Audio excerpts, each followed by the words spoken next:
Hello दोस्तों, कहानियों की दुनिया में आप सभी का स्वागत है। आज हम सुनेंगे सुभद्रा कुमारी चौहान द्वारा लिखित एक प्रसिद्ध कहानी कान के बूंदे। तो आइए सुनते हैं। कीमत पर विचार करने का समय न था, अतएव वे सिटी कोतवाल से मिलकर, जिससे उनकी बड़ी घनिष्ठता थी, हीरालाल को अपनी जमानत पर छुड़ा लाए। बूंदों के साथ ही 9 रुपए देकर वकील साहब ने हीरालाल को कचहरी भेजा और स्वयं भी कचहरी गए। किंतु दिन भर उनके मस्तिष्क में यह बात फिरती रही कि 2,000 रुपये कीमत के बूंदे आखिर इसकी स्त्री के पास कहाँ से आए। इन बूंदों के साथ कौन सा कैसा रहस्य छिपा है, वकील साहब एक बार जानने के लिए उत्कंठित हो उठे। हिरासत से बाहर आते ही हीरालाल ने झुककर वकील साहब के पैर छू लिए। अभी तक वह वकील साहब को केवल अपनी नौकरी के ही कारण न छोड़ सकता था, किंतु आज से तो वह उनका भक्त भी हो गया और उसने मन ही मन निश्चय कर लिया कि चाहे इनके साथ रहकर मुझे अनेक विपत्तियां ही क्यों न उठानी पड़े, परंतु अब इस देवता आदमी का साथ आजन्म में न छोड़ूंगा। शाम को बूंदों को लिए हुए वह वकील साहब के एहसान के भार से दबा हुआ घर लौटा। जेब से बूंदे निकालकर पत्नी के सामने रख दिए। कमला ने उत्सुकता पूर्वक पूछा, क्यों पसंद नहीं आए? हीरालाल बोला, वाह, पसंद क्यों नहीं आए? इतने अच्छे बूंदे और पसंद नहीं आते? बनने को भी दे दिए गए। कमला बोली, बूंदे बनने को दिए? पर मैं तो यह कहना भूल ही गई थी, यह यहाँ के नहीं, मद्रास के बने हैं।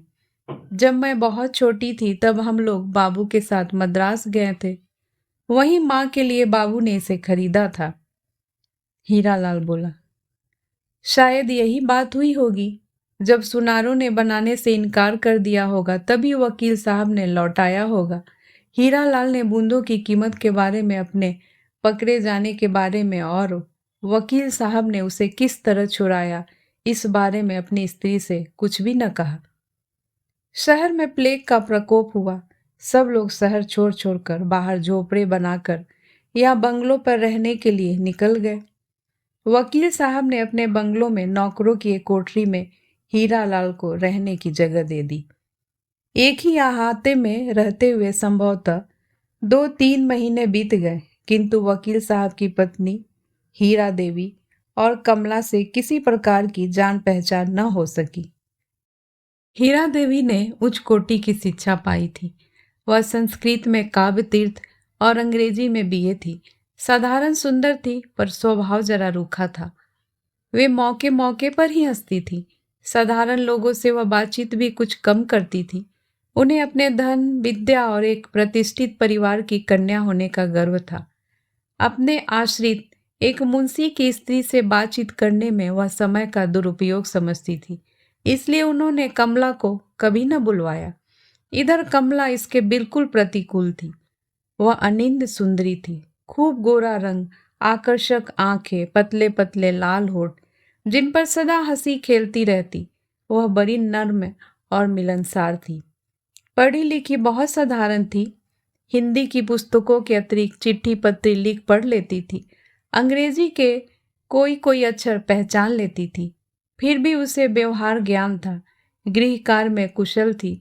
साधारण से साधारण कपड़ों को भी ढंग से पहनना जानती थी।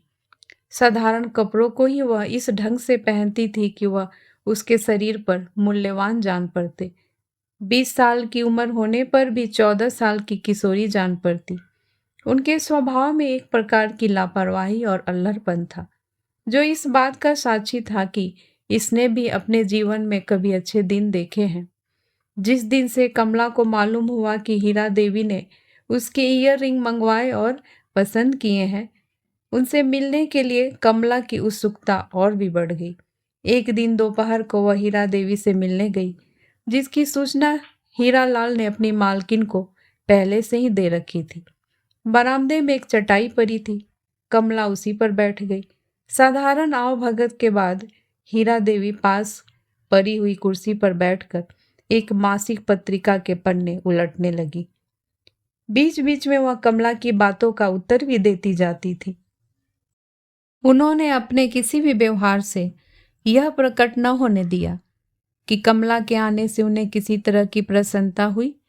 प्रत्युत्तर उन्होंने यही प्रकट किया कि उसके आने से उनके काम में कुछ विघ्न ही पड़ा। उनके मुंह के भाव से कुछ ऐसा प्रकट हो रहा था जैसे उन्हें कमला के रूप और लावण्य से ईर्ष्या हो रही हो। कमला एक साधारण जामदानी की कड़ी हुई गुलाबी रंग की साड़ी और वैसा ही ब्लाउज पहने थी। हाथों में 3-3 कांच की चूड़ियां और कानों में वही हीरे के ईयरिंग चमक रहे थे। वह इस आशा में थी कि हीरा देवी यदि कुछ भी उनके बूंदे के विषय में पूछेंगी तो वह बातों ही बातों में उन्हें बतला देगी कि यद्यपि इस समय दिनों के फेर से वह उनके मुंशी की स्त्री है, किंतु वह भी किसी समय बड़े घर की लड़की थी और उसने भी अच्छे दिन देखे हैं। उसके पास एक नहीं अनेक जेवर थे, इन बूंदों की तरह। किंतु हीरा देवी ने उसके साथ बातचीत करने में जो उदासीनता दिखलाई, उससे कमला के आत्मसम्मान को धक्का लगा। वह यहाँ आके पछता रही थी। वह उठकर घर जाने की आज्ञा लेने ही वाली थी कि इसी समय हीरा देवी किसी कार्यवश कुछ देर के लिए भीतर चली गई। कमला को रुक जाना पड़ा। वह वही चटाई पर बैठी उसी मासिक पत्रिका के पन्ने उलटने लगी। ठीक इसी समय वकील साहब ने घर में प्रवेश किया। कमला वकील साहब को पहचानती थी, किंतु वकील साहब उसे न जानते थे। कमला उठकर खड़ी हो गई। वह कहीं छिप जाने का स्थान ढूंढने लगी।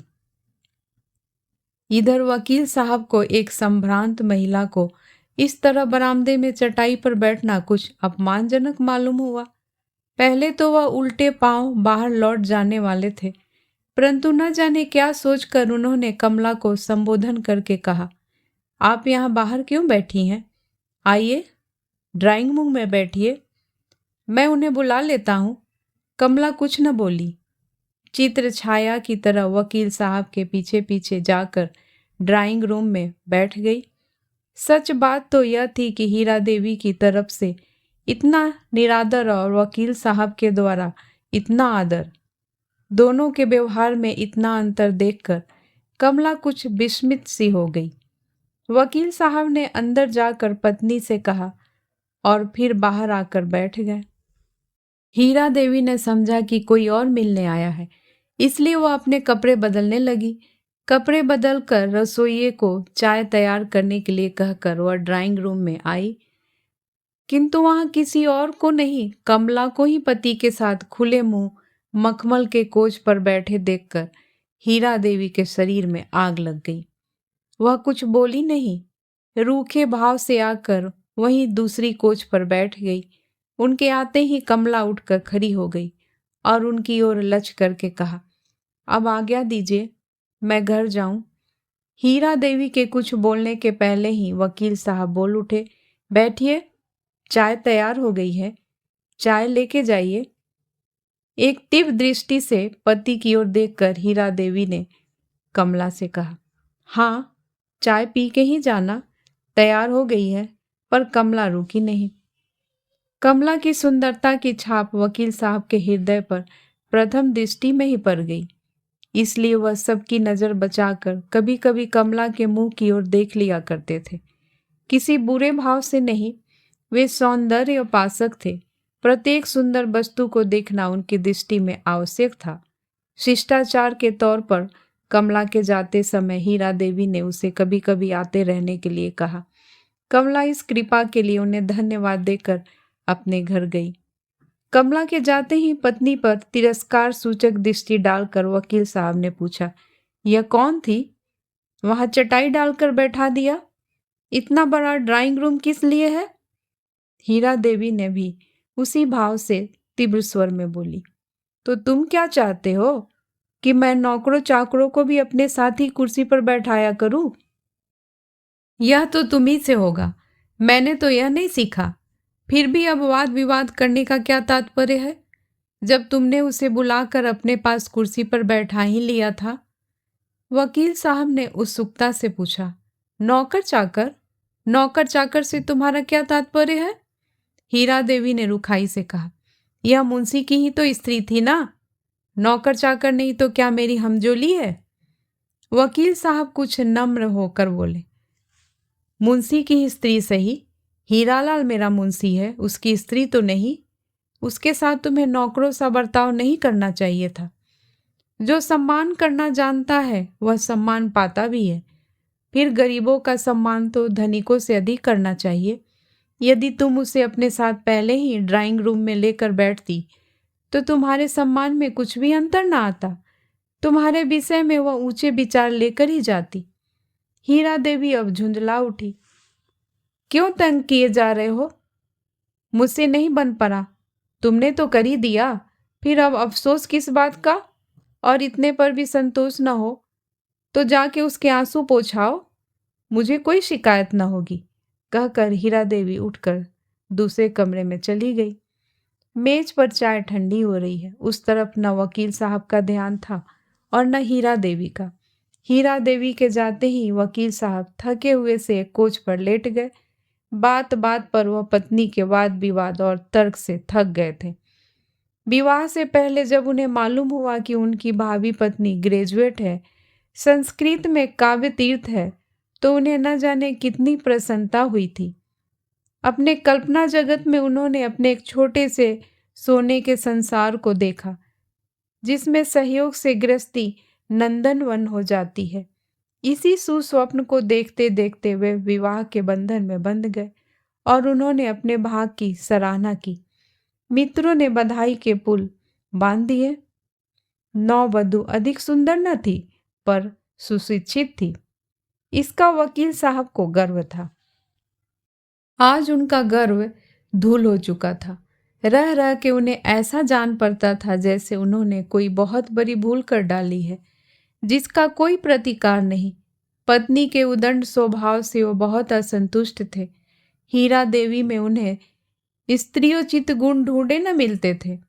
पत्नी से अधिक संकोच और शील की मात्रा उनके ही स्वभाव में थी, जिसके कारण वह पत्नी से कभी कुछ कह सुन न सकते थे। और कहते भी तो कैसे? हीरा देवी आखिर उनसे किस बात में कम थी? वे वकील थे। हीरा देवी भी कुछ दिनों तक पटना के गर्ल्स स्कूल में प्रिंसिपल रह चुकी थी। वकील साहब बीए एलएलबी थे, तो हीरा देवी बीए बीटी थी। विद्या, डिग्री या रुपया कमाने की कला, वकील साहब से हीरा देवी किसी बात में तिल भर भी कम न थी। फिर उनसे वह किस बात में दबती, और दबती भी कैसे? उन्होंने स्त्रियों के समान अधिकार पर बड़े बड़े लेख लिखे हैं और तर्क के द्वारा यह सिद्ध कर दिया है कि स्त्री और पुरुष का प्रत्येक बात में समान अधिकार है। किंतु वकील साहब से कोई पूछता, इस समान अधिकार का परिणाम उनके हक में कैसा सिद्ध हुआ? वे तो जानते ही न थे कि गृहस्थ सुख कैसा होता है। वे तरस रहे थे। हीरा देवी उनके लिए एक मित्र की तरह थी। बाकी घर का सारा काम तो नौकर करते थे। हीरा देवी भी ग्रेजुएट थी। वे इन छोटी छोटी बातों में अपने अमूल्य समय को नष्ट न करती थी और न कभी वकील साहब की ही हिम्मत पड़ती थी। उनसे किसी काम के लिए कहते, 100 की जगह 200 खर्च होता, पर एक दिन भी उन्हें अच्छा भोजन न मिलता। वैसे तो सामने थाली में कई चीजें होती, पर सब बेस्वाद, नीरस, जैसे तैसे पेट भरते थे। हीरा देवी पहले ही बार गर्भवती हुई थी। प्रसव के लिए उन्होंने अपनी माता के पास जाना उचित समझा। वकील साहब ने भी इसे ज्यादा ठीक समझा, क्योंकि यहाँ इनके घर दूसरी कोई स्त्री थी ही नहीं। अतएव गर्भ के छठे माह में ही हीरा देवी अपनी माँ के घर चली गई। एक दिन कचहरी से लौटकर वकील साहब चाय के लिए बैठे ही थे कि हीरा लाल एक थाली में कुछ मिठाइयाँ, जो एक सुंदर बेल बूटेदार रुमाल से ढकी थी, लेकर आया। बोला, घर में बनाया था तो मैंने कहा थोड़ा सा आपके लिए भी लेकर चलूं। बहू जी तो है नहीं, अब आपके लिए कौन बनाता होगा? वकील साहब ने मन ही मन सोचा, ये थी तो कौन बना दिया करती थी। प्रकट में बोले, क्यों तकलीफ की हीरालाल, महाराज तो बना ही दिया करता है जो कुछ मैं चाहता हूँ। हीरालाल ने धीरे से थाली को मेज पर रखकर रुमाल हटा लिया। फिर बोला, वकील साहब, ये पकौड़ियाँ खाइए, अभी बन रही है, बिल्कुल गर्म है और चाय के साथ आपको अच्छी भी लगेगी। वकील साहब पकौड़ियों के शौकीन थे। तस्तरी की सब पकौड़ियाँ साफ कर गए। हीरालाल शर्माया। शायद वो बहुत कम लाया था। खाने के बाद बोले, दरअसल हीरालाल, बहुत अच्छी पकौड़ियाँ बनी हैं। बाकी मिठाइयाँ भी बहुत अच्छी है। क्या तुम्हारे घर की बनी है? हीरालाल प्रसन्न होकर बोला, हाँ सरकार, हम लोग तो बाजार की मिठाई खाते ही नहीं। वह तो सब अपने हाथ से बना लेती है। सस्ती की सस्ती पड़ती है और बाजार से अच्छी भी रहती है। वकील साहब बोले, मालूम होता है कि भोजन बनाने में बड़ी चतुर है, पर वह तो मिर्जापुर की तरफ की है ना। देहात की लड़कियों को तो मैंने भोजन की कला में निपुण कहीं नहीं देखा। हीरालाल बोला, दिनों का ही फेर समझिए वकील साहब, यह मुंशी नवल किशोर राय की लड़की है। एक ही रात डाकुओं ने ऐसा जबरदस्त डाका डाला कि इनका सब कुछ लूट ले गए। इन्हें अपनी माँ के साथ जाफर मामा के घर मिर्जापुर में रहना पड़ा। देहात में रही तो क्या हुआ, इनकी माँ बहुत चतुर थी। उन्होंने ही उन्हें सब कुछ सिखाया। उन कान के बूंदों के अतिरिक्त मोतियों का एक चंद्रहार भी उसके पास है। वकील साहब, मैं क्या बताऊं, उसके हाथ में तो जादू है। मामूली दाल भात भी बनाती है, पर इतना स्वादिष्ट कि क्या बताऊं।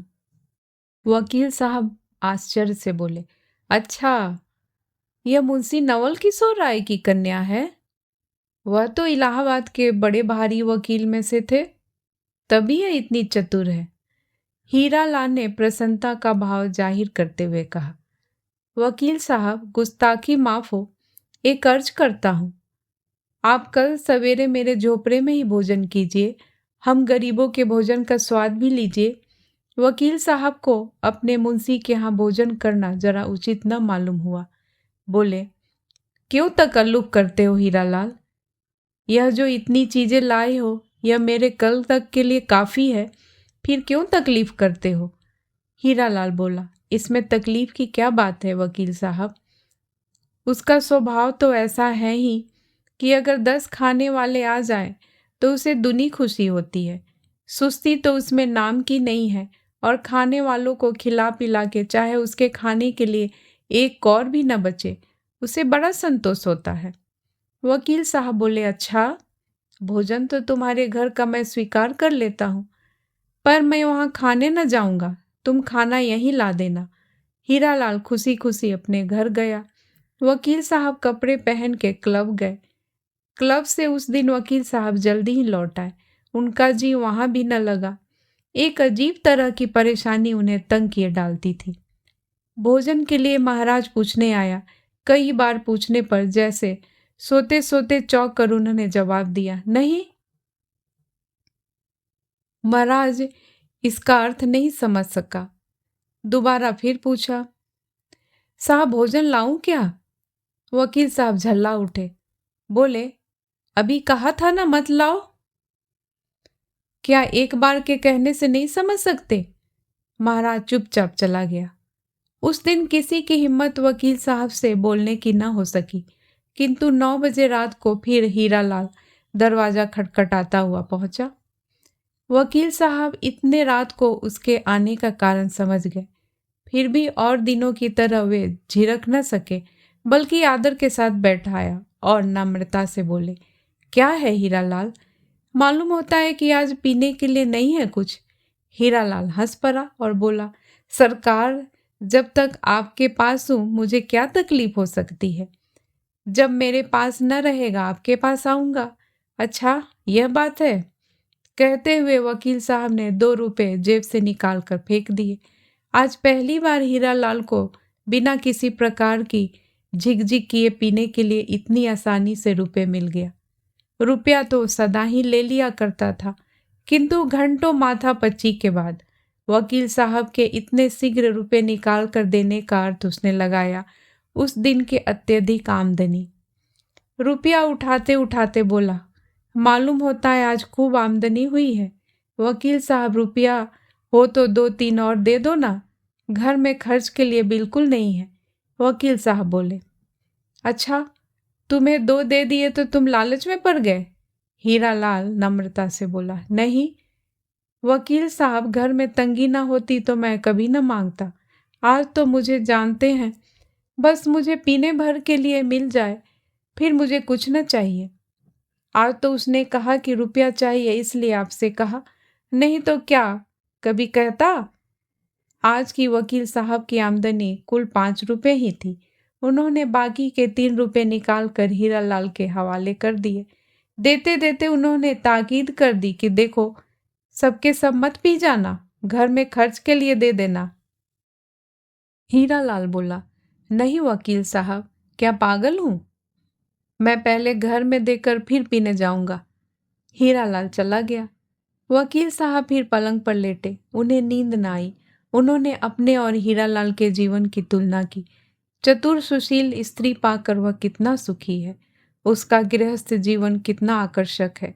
वह है मामूली मुंशी, स्त्री साधारण पढ़ी लिखी ग्रामीण बालिका है, फिर भी गृहस्थी को स्वर्ग बना रखा है। एक मैं हूँ, शहर के बड़े वकीलों में 500-700 मासिक तो कमा ही लेता हूँ। बंगला है, मोटर है, सुंदर बगीचा है, स्त्री संस्कृत और अंग्रेजी में ग्रेजुएट है। लोग तो यही समझते होंगे कि मैं कितना सुखी हूँ। मित्र लोग आकर मेरी किस्मत की सराहना कर जाते हैं, किंतु मेरी किस्मत कैसी है, मेरे सिवा और कौन जान सकता है। बिना सुशील पत्नी के सब सुख होते हुए भी मनुष्य सुखी नहीं रह सकता। सच्चे गृहस्थी के सुख के सामने सारे सांसारिक सुख हे है। वह गृहस्थ सुख मेरी किस्मत में है ही नहीं। काश मैं भी किसी मामूली पढ़ी लिखी स्त्री से ही विवाह करता और वह सुशील होती, तो जीवन कितना सुखी होता। यदि सुशीला न भी होती तो कम से कम बात बात में उसका तर्क साज तो न चलता। हर बात में वह अपनी विद्वता की छाप तो न जमाने लगती। किंतु यहाँ तो बात ही और है।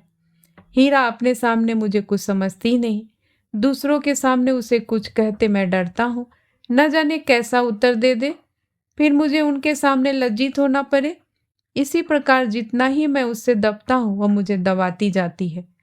मैं स्त्री को सम्मान अधिकार देने का विरोध नहीं हूँ, किंतु वे इतना समझती कहाँ है। वे अधिकार पाते ही उसका दुरुपयोग करने लगती है। स्त्रियों के लिए कोमलता, लज्जाशीलता और नम्रता बहुत आवश्यक है, पर ये बातें हीरा में कहाँ हैं? किंतु इसमें हीरा का क्या दोष है? दोष तो उसकी शिक्षा का है। फिर मैं शिक्षा को भी दोष कैसे दूं? उसी की छोटी बहन मीरा भी तो एमए में पढ़ रही है, इतनी सुशील लज्जाशील है कि सीधी तरह आंख उठाकर बात नहीं कर सकती। कुछ नहीं, सब मेरी किस्मत का दोष है। मेरी किस्मत में गृहस्थ सुख नहीं था, फिर मुझे सुशीला पत्नी कैसे मिलती? उन्होंने कमला और हीरा की तुलना की। कमला उन्हें साक्षात लक्ष्मी सी और हीरा अहंकार, अभिमान की प्रतिमा सी जान पड़ी। वह पहले ही दिन पहली दृष्टि में कमला के रूप पर मुग्ध हो गए थे। आज वह उसके गुणों की भूरी भूरी प्रशंसा कर रहे थे, किंतु इतना वह जानते थे कि जीवन में अनेक बार ऐसे अवसर आते हैं जब इंद्रियां मनुष्य को अपना दास बना लेती है। जानता हुआ भी मनुष्य अनजान बन जाता है, समझदार भी नासमझ हो जाता है। इसलिए वह कमला के रूप और गुणों पर मुग्ध होते हुए भी उससे दूर दूर रहना चाहते थे। वे उस पवित्र फूल को, जिसका सौरभ उन्हें बहुत प्रिय था, छूकर अपवित्र न करना चाहते थे। इसलिए वह पास भी आने से डरते थे। संभव है पास पहुंचकर वे छू लेने के लोभ को संवरण न कर सके, तो फिर उसका परिणाम क्या होगा? उसके भयंकर दुष्परिणाम का काला चित्र वकील साहब की आंखों के सामने खिंच गया। वे घबरा कर उठे। पासी मेज पर रखा हुआ हीरा का चित्र उठाकर देखने लगे, किंतु उस चित्र में कई बार देखने पर भी उन्हें कमला ही दिखी। वे घबरा कर इधर उधर करवटें बदलते रहे। अंत में यह निश्चय करके कि मैं सवेरे हीरालाल के यहाँ भोजन के लिए अस्वीकृति भेज दूंगा। न जाने कब उन्हें नींद आ गई। सवेरे जब वकील साहब सोकर उठे तो दिन चढ़ गया था। हीरालाल अपने कई मुवक्किलों के साथ वकील साहब की इंतजारी में बैठा था। वकील साहब उठे कहाँ तो सोने से पहले उन्होंने यह निश्चय किया था कि हीरालाल के घर का भोजन अस्वीकार कर देंगे। चाय पीते पीते महाराज से बोले कि मैं आज यहाँ खाना न खाऊंगा, मेरे लिए न बनाना। और खाना बनाना ही किसके लिए था? महाराज को बिना मांगे ही छुट्टी मिल गई। इधर भोजन के समय जब हीरालाल वकील साहब से पूछने आया, उन्होंने कहा, चलो वहीं चल के खा लेता हूँ, तुम भी घर रहोगे, बार बार दौड़ने से बचोगे। हीरालाल और चाहता ही क्या था, वकील साहब को लेकर अपने घर पहुंचा। वकील साहब घर की सफाई देखकर दंग रह गए। छोटे छोटे 2 कमरे कमला ने ढंग से सजा रखे थे। इतनी सफाई थी कि वह उसकी चतुराई से चकित हो गए। उन्हें स्वप्न में भी आशा न थी कि उनके नौकरों के रहने की कोठरी नंदन कानन बना रही है। जो घर कमला सी चतुर गृहिणी के आलोक से आलोकित हो रहा है, उसकी तुलना नंदन कानन भी क्या करेगा। वकील साहब दूसरी कोठरी में बैठे थे। बीच के दरवाजे पर एक फटी हुई साड़ी का ही सिला हुआ हल्के रंग का पर्दा पड़ा हुआ था। पर्दे के पीछे से वकील साहब को बार बार कमला के पैरों की पाजेब की मधुर ध्वनि सुनाई पड़ती थी, जिसे रह रह के उनके मन चंचल हो जाते थे। जिन पैरों के पाजेब की मधुर ध्वनि वकील साहब के हृदय को दोलायमान किए डालती थी, उन पैरों को एक बार चूम लेने के लिए उनका मन आतुर हो उठा। हीरालाल ने आसन बिछा के पानी रखा। कमला थाली परोस के लाई। आज उसने बहुत मामूली हल्के रंग की साड़ी पहन रखी थी। नीले रंग में उसका रूप और भी निखर रहा था। खाना बहुत सादा था। दाल, चावल, रोटी और 2 तरह की मामूली तरकारी थी, किंतु सादा भोजन होने पर भी बहुत स्वादिष्ट और रुचिकर था। मिर्च मसाला बहुत कम था। फिर भी जाने क्या था कि वकील साहब रोज से कहीं ज्यादा खा गए। खाते खाते बोले, हीरालाल, मुझे खाना इसी प्रकार का अच्छा लगता है, किंतु महाराज तो जरूरत से ज्यादा मिर्च मसाला भर देता है। परिणाम यह होता है कि मैं कभी पेट पर भोजन नहीं कर पाता। तुम अपनी स्त्री से कहो कि वह महाराज को भी खाना बनाना सिखा दे। कमला ने धीरे से कुछ कहा। हीरालाल हंसता हुआ बोला, वकील साहब, वह कहती है कि आप यहीं क्यों ना खा लिया करें। वकील साहब हंसकर बोले, सो यहाँ किस्मत में नहीं है, सबको थोड़े ही ऐसा खाना नसीब होता है। कहते कहते साहब चले गए। कचहरी की देरी हो रही थी। हीरालाल भी जल्दी जल्दी भोजन करके भागा। आज वो अभी वकील साहब की कार में ही बैठकर कचहरी गया। प्रशंसा झूठी हो चाहे सच्ची, किंतु है ऐसी चीज जिसे सुनकर प्रसन्न हो जाना मनुष्य का स्वभाव है। अपनी प्रशंसा के इतने बनते पुल सुनकर कमला पुलकित न हुई हो, ऐसी बात नहीं। अब वह चीजें दुनी उत्साह के साथ बनाती और नित्य ही कोई न कोई नई वस्तु बनाकर वकील साहब के लिए भेजती। उसके हृदय में और कोई भाव न थे, किंतु प्रशंसा पाने की लालसा जरूर थी। वकील साहब इसका दूसरा ही अर्थ लगाते। वे बार बार सोचते कि जिस प्रकार मेरे हृदय में उसके लिए प्रेम का सूत्रपात हुआ, उसी प्रकार कमला के हृदय में भी तो नहीं है। वे सदा इसी चिंता में व्यस्त रहते, किंतु प्रेम प्रकट करने का उन्हें कभी साहस न होता। इसके अतिरिक्त वे विश्वास की जगह अविश्वास को स्थान देकर पतित न होना चाहते थे। वे अपनी इंद्रियों का दमन करके अपनी सच्चरित्रता पर धब्बा न लगने देना चाहते थे, किंतु होनी किसके टाले टली है। इस बार जब वे हीरालाल की तनख्वाह देने लगे तो 10 रुपए के स्थान पर 15 रुपए दिए और कहा, हीरालाल, मेरी आमदनी बढ़ गई है, इसलिए तुम्हारी तनख्वाह भी बढ़ा दी है। इस महीने से तुम्हें 15 रुपए मिला करेंगे। हीरालाल को मुंह मांगी मुराद मिली। खुशी खुशी घर आया। पत्नी के हाथ पर रुपए रखता हुआ बोला, कमला, तुम सचमुच लक्ष्मी हो। जिस दिन से तुम आई हो, मुझे लाभ ही लाभ हुआ है। वकील साहब मुझसे कभी सीधे बात भी न करते थे, अब दोस्तों का सा बर्ताव रखते हैं। कहाँ तो सदा निकाल देने की धमकी दिया करते थे, कहाँ इस महीने से 15 रुपए तनख्वाह कर दी। अब तुम कहो, तुम लक्ष्मी हो या नहीं। तनख्वाह बढ़ने की खुशी में मैं उन्हें कल ही दावत दे आता हूँ। जरा इस बार गहरा माल बने, 5 रुपए ऊपर वाले खर्च कर दो, परमात्मा बहुत देगा। वकील साहब दूसरे दिन हीरालाल के यहाँ खाने आए। आज कमला ने कई तरह की भोजन सामग्री तैयार की थी। हीरालाल थाली पर सवा के वकील साहब के सामने रख ही रहा था कि बाहर से कुछ मुवक्किलों ने आवाज दी। हीरालाल कमला से कहकर कि तुम वकील साहब को खिला दो, मैं जरा मुवक्किलों को संभाल लूं, वरना बहक जाएंगे, बाहर चला गया। सामने ही दूसरे वकील का घर था। उसे डर था कि कहीं मुवक्किल दूसरे वकील के घर न चले जाएं। हीरालाल मुवक्किलों से बातचीत कर रहा था। कमला वकील साहब को खाना खिला रही थी, बिल्कुल एकांत, और सामने वही वस्तु जिसके वे भक्त थे। वकील साहब कुछ हतप्रद और चंचल से हो गए। वे बोले, खाना इतना अच्छा बना है कि जी चाहता है कि बनाने वाले का हाथ चूम लूं। कमला कुछ न बोली। उसे यह एकांत अच्छा न लग रहा था। उसे वकील साहब के चेहरे की लाली और आंखों की उन्मत्तता साफ दिख रही थी। हाथ धुलाने के बाद कमला टॉवेल लेने गई। वकील साहब टॉवेल लेकर कमला की ओर झुके। कमला हाँ हाँ क्या करते हैं आप कहकर पीछे सरकी। पीछे दीवार होने के कारण ज्यादा न हट सकी। वकील साहब ने जरा झुककर कमला को पकड़ लिया। न चाहती हुई भी कमला इसका विरोध न कर सकी। वकील साहब के बाहर आने के बाद हीरालाल भी खाना खाने गया। आज फिर वकील साहब के साथ हीरालाल को कचहरी जाना पड़ा। हीरालाल के कचहरी जाने पर कमला वकील साहब के कृत्य पर बार बार विचार करती रही। उसे रह रह कर उनके साथ साथ अपने पतन का दुख हो रहा था, किंतु उसने तो कभी सोचा भी न था कि यह मामला इस हद तक पहुंच सकता है। शाम हुई। आज वकील साहब क्लब न जा सके। उनका चित्त उदास था। आज हीरालाल को कोई आमदनी भी न हुई थी। वह भी पीने के लिए व्याकुल सा था। वह फिर वकील साहब के पास आया। वकील साहब को समझने में देर न लगी। 1 रुपया निकाल कर उसके हाथ में रख दिया।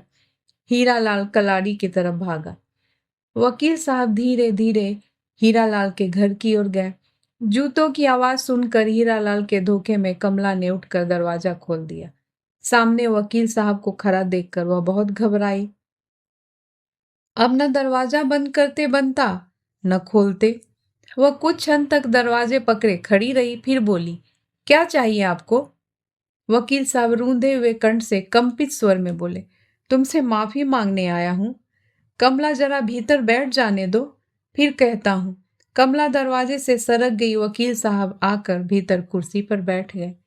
कहा, मुझे अपने कृत्य पर बड़ा दुख है कमला, तुम मुझसे नाराज तो नहीं हो? कमला कातर स्वर में बोली, मैं नाराज हूं या खुश, अब पूछ कर क्या होगा? यह तो आपको पहले ही पूछना चाहिए था।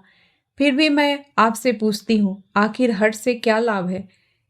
मेरी और आपकी दोनों की जिंदगी बर्बाद हो जाएगी। वैसे आपको तो विशेष क्षति न होगी, किंतु मैं कहीं की न रहूंगी।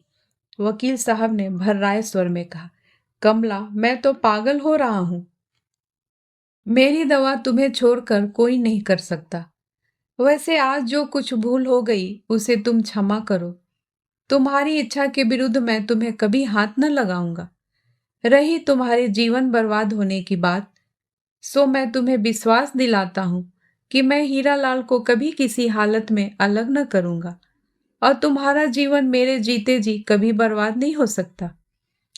कमला ने दीन भाव से पूछा, फिर भी यह कहाँ तक उचित है कि जो आदमी आपका विश्वास करे उसी के साथ अविश्वास करे? कभी इन्हें जरा भी शक हुआ तो मेरे और आपके विषय में क्या सोचेंगे? वकील साहब बोले, कमला, शक होने ही कैसे पाएगा? कहते कहते उठकर पास खड़ी हुई कमला का उन्होंने गाढ़ा आलिंगन कर दिया, और उसी शाम उनका पतन हो गया। इस बात से कमला को जो कुछ दुख था वह तो था ही। वकील साहब भी अपने कृत्य से संतुष्ट न थे। न जाने कितने दिन और कितनी रातें उन्होंने बेचैनी से बिताई, किंतु कार्यक्रम उनका ज्यों का त्यों चलता रहा। रोज शाम को हीरालाल जब कलारी जाता, उसी समय वकील साहब अपनी मधुशाला में पहुंचते। यह क्रम महीनों चलता रहा, किंतु हीरालाल कुछ भी न जान सका। धीरे धीरे कमला को गर्भ के लक्षण प्रकट हुए। विवाह को 9 साल हो चुके थे। इतने दिन बाद ही सही, हीरालाल ने उम्मीद छोड़ सी दी थी। किंतु जब उन्हें मालूम हुआ कि कमला गर्भवती है तो उसे बेहद खुशी हुई। उसने मन ही मन सोचा, वकील साहब के यहाँ लड़का हुआ तो इधर भी ईश्वर ने भेज दिया, इसमें क्या रहस्य है। बेचारा हीरालाल न जानता था। एक दिन हीरालाल भोजन के बाद रुपया लेकर कलारी की तरफ चला। रास्ते में उसका एक लेनदार मिल गया। उसे हीरालाल से करीब 10 रुपए लेने थे। हीरालाल को देखते ही उसने 10 तो सीधी सीधी सुनाई और रुपए छीन लिए। अब कलारी जाके हीरालाल करता तो क्या करता। लाचार घर की तरफ लौट पड़ा। घर आकर अपने घर में उसने वकील साहब को बैठा पाया। अपने घर में वकील साहब को देखकर हीरालाल को अचानक उस समय पहुंचा देखकर वकील साहब को आश्चर्य हुआ।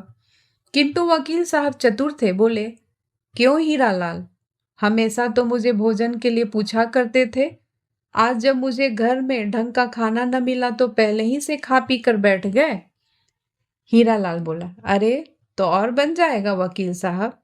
उसने पत्नी को वकील साहब के लिए कुछ बनाने का इशारा किया। वकील साहब रोकते हुए बोले, नहीं नहीं, अब क्यों तकलीफ देते हो। मैं जानता हूं तुम लोगों ने खाया पिया ना होता तो मैं भी कुछ खा लेता। फिर कुछ हंसकर बोले, और तुम्हारा क्या हाल है। मालूम होता है आज चढ़ाई नहीं। हीरालाल के हृदय में कुछ आशा का संचार हुआ। इस समय मदिरा से अधिक आकर्षक कोई दूसरी चीज दुनिया में उसकी दृष्टि में न थी। बोला, चढ़ाता कैसे वकील साहब, एक साला लेनदार मिल गया, रुपया ही छीन लिया। फिर मैं कलारी तक नहीं गया, जाके भी क्या करता। वहां कहीं दूसरे को पीते देखकर और जी खराब होता। आपके पास हो सरकार तो जिला लो, नहीं तो बिना खुराक के मर जाऊंगा। जेब में से 5 रुपए का नोट निकालते हुए वकील साहब बोले, मेरे पास छुट्टा रुपया नहीं है और तुम्हें रुपया देते हुए डर लगता है। नशे के झोंक में न जाने कितने का पी जाओ।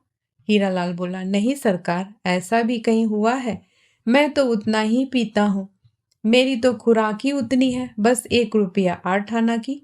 हीरालाल नोट लेके जाते जाते कमला से बोला, वकील साहब को कुछ बना के खिला देना। वकील साहब बोले, पहले अपनी फिक्र कर लो, फिर हमारी करना। हीरालाल हंसता हुआ चला गया। हीरालाल जब आंख से ओझल हुआ तो कमला का आलिंगन करते हुए वकील साहब बोले, तुम इस शराबी की दास हो कमला। यदि बदलने का कानून होता तो मैं हीरा को दे के तुम्हें ले लेता। हीरालाल के साथ भले खुश न रहती, पर तुम्हारे सरीखा सुखी तो दुनिया में कहीं ढूंढने से भी न मिलता। कमला ने कुछ उत्तर न दिया। वकील साहब अपने घर आए। कमला के गर्भ का 5वां महीना चल रहा था। हीरालाल खूब पी के लौटकर 3.5 रुपए कमला के सामने फेंक दिए। फिर वह खाट पर बेहोश गिर पड़ा। आज उसने दुनी चढ़ा ली थी। धीरे धीरे हीरालाल को अपनी स्त्री और वकील साहब के चरित्र के विषय में कुछ कुछ संदेह होने लगा, किंतु कुछ भी कहने की हिम्मत न पड़ती। जब तक वह अपनी आंख से कुछ न देख ले कैसे कहे। लेकिन इस विचार मात्र से ही उसका हृदय बड़ा विचलित हुआ। वह अब ज्यादा पीने लगा, किंतु इस पर भी उसे शांति न मिलती। वह बड़ा व्यथित और घबराया सा रहता। एक दिन वह कमला से बोला, कमला, जाने क्यों मुझे तुम्हारा वकील साहब के साथ इतना मिलना जुलना पसंद नहीं आता। कमला ने कहा, मैं तो उनके घर मिलने जाती नहीं, तुम उन्हें मना कर दो, मैं उनसे कभी न मिलूंगी। हीरालाल निरुत्तर हो गया। वकील साहब को रोकने का उसमें साहस न था। उसने सोचा, मकान ही बदल लूं तो अच्छा रहेगा। वह मकान की तलाश में चला। रुपए लेकर कलारी के तरफ जाने के इरादे से निकला, किंतु कुछ ही दूर जाने पर उसे कुछ मुवक्किल मिल गए। वह उन्हें लेकर लौट पड़ा। बंगले पर आने पर मालूम हुआ कि वकील साहब क्लब गए हैं। मुवक्किलों से बातचीत करके 5 रुपए फीस की पेशगी लेकर हीरालाल उन्हें सवेरे आने की ताकीद कर अपने घर की तरफ चला। वह रबर सोल जूते पहना था, इसलिए जूतों की आवाज न हुई। बाहर बरामदे पर पहुंचकर उसने देखा कि सामने का दरवाजा बंद है। अंदर से वकील साहब और कमला के हंसने की आवाज आ रही थी। वह चुपचाप कुछ क्षण तक खड़ा रहा। उसने सुना कमला कह रही थी, लड़की हो या लड़का है तो तुम्हारा ही। उसकी पूरी जिम्मेदारी तुम ही पर रहेगी। मैं यह न देख सकूंगी कि तुम्हारा बच्चा मोटर पर बैठकर स्कूल जाए और दूसरा पैर घसीटता हुआ जाए। वकील साहब बोले, पगली हो, तुम्हें भी मैं यहाँ न रहने दूंगा। मैं तुमको लेके भाग जाऊंगा। वकालत, मकान, बगीचा सब हीरा और हीरा लाल के लिए छोड़ जाऊंगा। मेरे पास बस तुम रहो, मैं दुनिया की सारी संपत्ति को ठुकरा दूंगा। मोटर मैं अपने बच्चे के लिए साथ रखूंगा, कहीं भी रहूंगा, कमा खाऊंगा। हो ना तैयार इस बात के लिए? कमला हंस पड़ी। हीरालाल अधिक न सुन सका। संताप से वह पागल सा हो रहा था। उसने जोर से एक ठोकर दरवाजे पर लगा दी। दरवाजा अंदर बंद था। वह वहां क्षण भर भी न ठहर सका। तेजी के साथ अहाते से बाहर निकल गया। अंधकार में किधर अदृश्य हो गया, कोई न जान सका। इस घटना को हुए कई मास बीत गए। अब कमला और वकील साहब के संबंध की चर्चा घर घर में थी। संदेह तो लोग पहले ही करते थे, किंतु हीरालाल के इस प्रकार अचानक लापता हो जाने से संदेह करने में कोई संदेह का कारण न रह गया था। एक सखी ने कुछ गोलमाल करके हीरा देवी को भी लिखा। यह भी लिखा कि वह फौरन चली आए। इसके एक ही दिन पहले हीरा देवी को पति का पत्र मिला था, जिसमें लिखा था कि यहाँ कई तरह की मौसमी बीमारियां फैली हुई है। ऐसे में तुम बच्चे को लेकर यहाँ मत आना, मैं स्वयं तुम्हें लेने आऊंगा। अब हीरा देवी पति के असली मतलब को समझी। उनके सिर से पैर तक आग लग गई। उसी दिन रात की ट्रेन से वह रवाना हो गई। उनके पहुंचने से 15 दिन पहले बंगले में ही एक कमरे में कमला को कन्या हुई थी। हीरा देवी के इस प्रकार अचानक पहुंचने की वकील साहब को संभावना न थी। उनकी समझ में ही न आया कि क्या करे। पहुंचने के कुछ ही घंटे बाद हीरा देवी ने देखते देखते कमला को बच्ची समेत बंगले से बाहर निकाल दिया। बंगले से निकलते समय कमला वकील साहब के दफ्तर की तरफ मुड़कर बोली, मुझे उन कोठरी में से एक में रहने दो। मैं इतना नन्हा सा बच्चा लेकर कहाँ जाऊं? फिर मुझसे चला भी तो नहीं जाता। वो अपनी बात पूरी भी न कर पाई थी कि अचानक हीरा देवी आ गई। डांट के बोली, सीधी निकल जाओ। मेरी इच्छा के विरुद्ध तुम इस अहाते में पैर भी नहीं रख सकती। वकील साहब बुद्ध की नाई बने बैठे रहे। उनसे कुछ भी कहते न बना।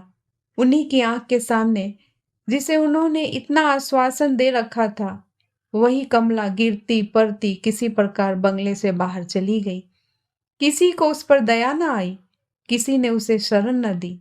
अपने पाप के फल को हृदय से लगाए संताप के आंसू बहाती हुई कमला निरुद्देश भाव से चली जा रही थी।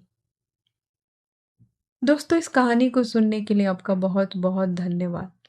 दोस्तों, अगर आपको कहानी अच्छी लगी हो तो प्लीज़ मेरे चैनल को लाइक एंड सब्सक्राइब ज़रूर करें और कमेंट्स भी ज़रूर करें। मैं फिर हाजिर होंगी एक नई कहानी के साथ। तब तक के लिए नमस्कार।